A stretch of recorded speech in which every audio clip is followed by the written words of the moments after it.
What I'm trying to do is allow people to understand that there is more to who we are than just what we've been indoctrinated into believing, into the limited little box that they want to place us within, the limited little box that they want to place us within, the limited little box that they want to place us within to control us. If we know how to move to a state of inner peace and reconnect with ourselves and our planet, Mother Earth, Mother Earth, Mother Earth, Mother Earth. That's right. So the I believe, which is the Pisces age, is now coming to a close, and we're moving into the Aquarian age of, I know. And, it's interesting to note that Aquarius is actually, used to be ruled by Saturn. They've changed it now and they've made it, it's Uranus. But, long ago it used to be that the planet that ruled Aquarius was Saturn. And if you look back to some of the mythology, the Roman mythology, they actually celebrate a festival called Saturnalia. Mm-hmm. And this is all about celebrating Saturn, which oversaw a golden age. So, there's lots of indicators when I'm researching that seem to keep indicating that we are moving towards this new time. We look at a lot of the mythology from a lot of different cultures, including Norse mythology, which I am really interested in. And I suppose I'm interested in the Norse mythology. I'm interested in the Norse mythology. I'm interested in the Norse mythology. I'm interested in the Norse mythology. And I'm now starting to see these triangles appearing on the sun. They're perfect triangles. And I've done a few graphics, actually, and I've even made some videos in regards to these triangles. And I think what we're maybe seeing is some indication of the sun changing into a new cycle. And I think that we see this within a lot of the mythology, especially the Christian mythology, when we see the Virgin Mary, who I equate to Venus, and Jesus being the new cycle on the sun. So my thoughts are that the last transit of the 26,000-year cycle, now we had a Venus transit in June, on the 6th of June, and interesting enough, Lana, we also had the Queen's Jubilee, the Venus transit, the Venus transit, the Venus transit, the Venus transit. And if you look to the Maya, they looked at Venus as much as they looked at the sun. I mean, they observed all of the cycles of Venus, and they called Venus the timekeeper, and they called Venus the timekeeper, and they called Venus the timekeeper, and they called Venus the timekeeper. We are moving towards this new time, and this is all about celebrating Saturn, which oversaw a golden age, and they called Venus the timekeeper. This is all about celebrating Saturn, which oversaw a golden age, and they called Venus the timekeeper. This is all about celebrating Saturn, which oversaw a golden age, and they called Venus the timekeeper. Even the nuclear fusion model of the sun has failed to explain anything, but they still won't look at the electric universe theory, I know, and you know what? We were lucky enough to have Wallace Thornhill on our last show on Serious Rising. And yeah, you are right. Absolutely we live in an electric universe. Absolutely we live in an electric universe. Absolutely we live in an electric universe. And we really don't need to have all of these long equations. Well, we're at the end of a 26,000-year cycle. What direction do you think we're heading in? Well, look, I believe that we have to have total destruction. And they called Venus the timekeeper. I think that's pathetic. Friend and brother George Kavasillas joining us from down under. I realised I had a very old and ancient contract with a particular being, and a lot of people have contracts with this being who have played a role in setting this reality up, and I became aware of my personal contract that I had with this particular being, and I finally dissolved it. I thought, I've honoured that contract and we're done. So I went about breaking that contract, and it has to do with the essence of Saturn, of who and what Saturn is. And other people know the essence of Saturn as Jehovah or Yahweh or Zeus. Mm-hmm. And that's who the consciousness of that planet is.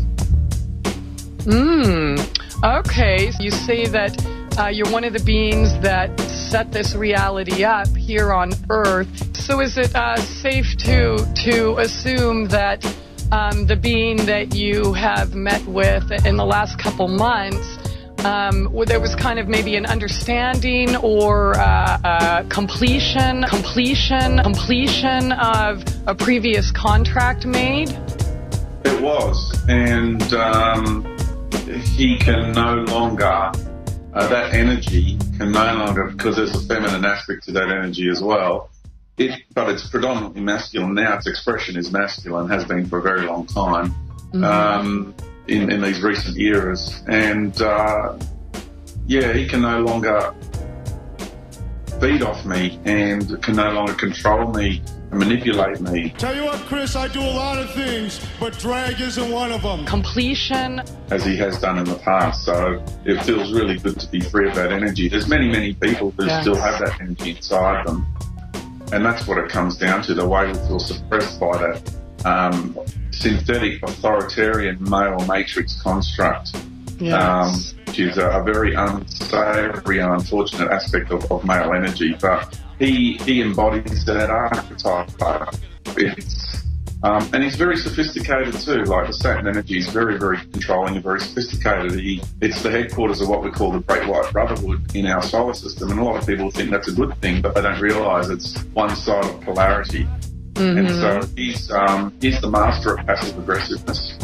And knows how to use love against people. He's very, very good at it, and he's got quite a big paradigm that he's set up beyond just the planetary system. We're talking about the essence of Saturn, is a cosmic essence as well. It's quite big. The planet Saturn is just one aspect of that being. We really just got to go with the flow, don't we? I agree. Absolutely. Go with the flow. I mean, that's when we experience the true magic. I think that's pathetic.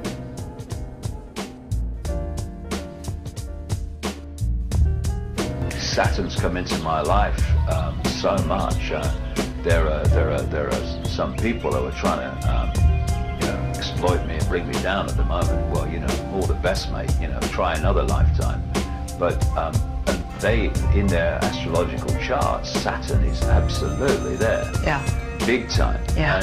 And so this is this Saturn thing coming up. And what am I doing? I'm exposing in so many ways the Saturn energy in all its forms, with the control system, the imposition, and the Orwellian state, all very Saturn-like in its energy. And out of all that stuff, and it's kind of melting pot at the moment, a great understanding is going to come out of how that. So as you're working on that, you're putting the Saturn piece together. You're putting the Saturn piece together. You're putting the Saturn piece together. You're putting the Saturn piece together. You're putting the Saturn piece together. I think that's pathetic. Meanwhile, another ongoing part of what you're doing is trying to assist humanity in understanding in themselves how to become their own hero, how to break the spell. Yeah. And there's some really basic tenets. It's like we were talking about Jamie having to take a wee earlier in our conversation. Common decency, recognizing what's true and what's good. And one of the things you point out, which I couldn't agree more with, is we have to stop lying to ourselves.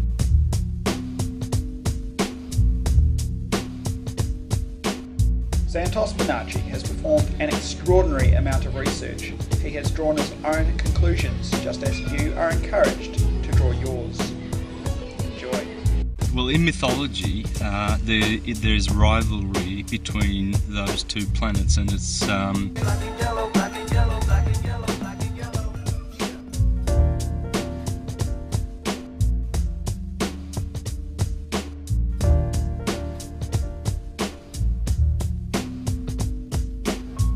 In mythology, there is rivalry between those two planets, and it's those two planets, and it's those two planets, and it's That is. I think that's pathetic. After this real-life movie massacre scene took place under the watchful, all-seeing eye of this Saturn Hell Cube, the Saturn Hell Cube, the Saturn Hell Cube, the Saturn Hell Cube, because the massacre took place under a Hell Cube, because the massacre took place under a Hell Cube, because the massacre took place under a Hell Cube. So why shouldn't the vigil be held around a hypercube? A couple of vigils were held ostensibly to honor the 12 fallen ones, where the color purple again figured prominently. Friday 7/20, Friday is Venus Day, Venus Day, Venus Day. Since Babylonian times, mankind has known that every 8 years, the faster orbit of the planet Venus overtakes the Earth 5 times. When this happens, Venus, the Earth, and the Sun are briefly in a straight line. That's why the Bible was written the way it was. 2,000 years later, most of the meaning has been submerged deep under the abyss, deep under the abyss, deep under the abyss, deep under the abyss in the realm of the occult. This is the essence of their black magic. They employ a character like Lucifer to personify the wanderings of Venus. They employ a character like Lucifer to personify the wanderings of Venus. They employ a character like Lucifer to personify the wanderings of Venus, who is never the evil entity in ancient Rome that he is now. I think that's pathetic.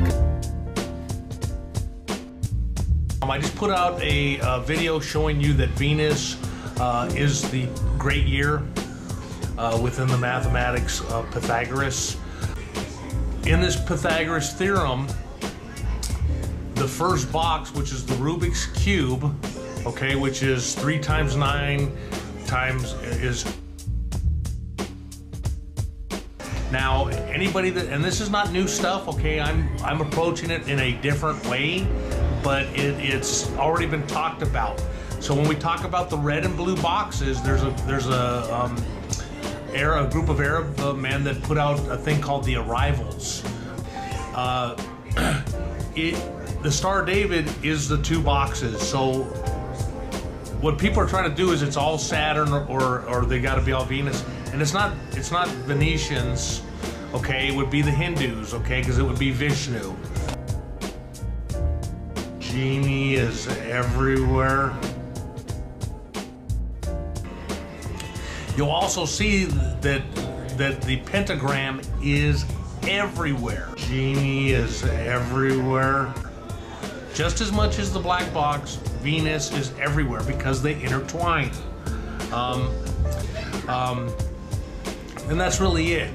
The Star of David is Venus, but it's also Linus. No, Linus. No. There are other gentlemen that point this out. It's not just me doing this. I'm the first one to come out and tell everybody Fox was 666. Nobody else did that. I did that. That was me that put that out. I'm the first one to put that out. I'm the first one to put that out. I'm the first one to put that out. I'm the first one to put that out. I think that's pathetic. Good evening, everybody. So I decided to do a search for astrology and Catholicism at the same time, and I came across this site here called Catholic.com. As you can see up there, it's Catholic.com. I want to read to you what used to be on this Catholic.com site about astrology. The Catechism of the Catholic Church states, Apollo was the god of the sun. His sister Diana was the goddess of the moon, and the known planets were named after the gods as well: Mercury, Venus, Mars, Jupiter, and Saturn. Because of this common pagan belief, the Old Testament contains repeated injunctions against star worship. Today, some Christians are influenced by the revived paganism in the form of the New Age movement. And now you know where they get this from. And internet back. Today we're talking with Troy McLachlan, a British national brought up in New Zealand. He earned a bachelor's degree in Asian and American politics before embarking on an advertising and television film industry career in both New Zealand and later in Hong Kong, where he was a resident for 15 years. Fascinated by the cosmology of the electric universe hypothesis and its ability to provide rational and natural explanations for the mythological record, Troy recognized that a discussion on the model's implication and their effects on the practices of prevailing occult belief systems was largely missing within electric universe literature. Recognizing that the god Saturn plays an important role in some of the world's most deviant esoteric traditions, he wrote the website and Kindle ebook, The Saturn Death Cult. Very good, that's good to hear. And of course you've moved headquarters a little bit over to England right now. We talked with you from New Zealand, or were you in Australia last time? Anyway, I'm very much convinced by the concept that was brought to the attention of the world by the journalist Daniel Estulin, the journalist Daniel Estulin. Now let's talk about your ebook first of all. Your ebook and your website, what people can find there. SaturnDeathCult.com. Go there, read more, and pick up a copy of the book. Pick up a copy of the book.